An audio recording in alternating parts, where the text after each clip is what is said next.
अस्सलाम वालेकुम। दुआ मांगती हो? हाँ मांगती हूँ। यकीन है कबूल होगी, बिल्कुल कबूल होगी। इतना यकीन कैसे है? तुमने वो आयत नहीं सुनी? और बेशक अल्लाह हर चीज़ पर कादिर है।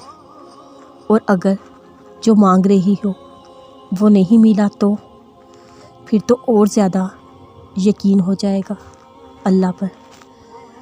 अच्छा वो कैसे? क्योंकि जो मैं मांग रही हूँ वो मैं नहीं जानती मेरे लिए बेहतर है या नहीं, लेकिन मेरे अल्लाह ने सोच रखा है वो यकीनन मेरे लिए बेहतरीन है।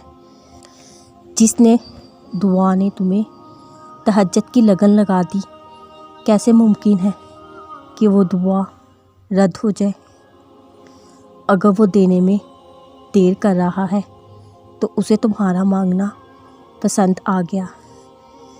अगर उसने फ़ौरन दे दिया तो तुम मांगना छोड़ दोगे, उससे फरियाद करना छोड़ दोगे।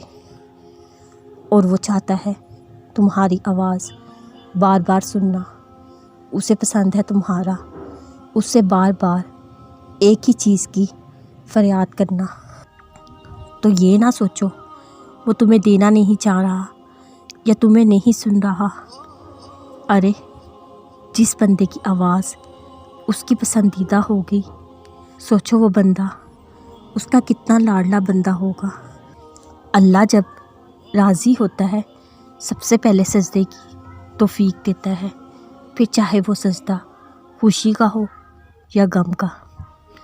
अगर सजदा खुशी का है शुक्र अदा करो, अगर सजदा गम का है सब्र करो।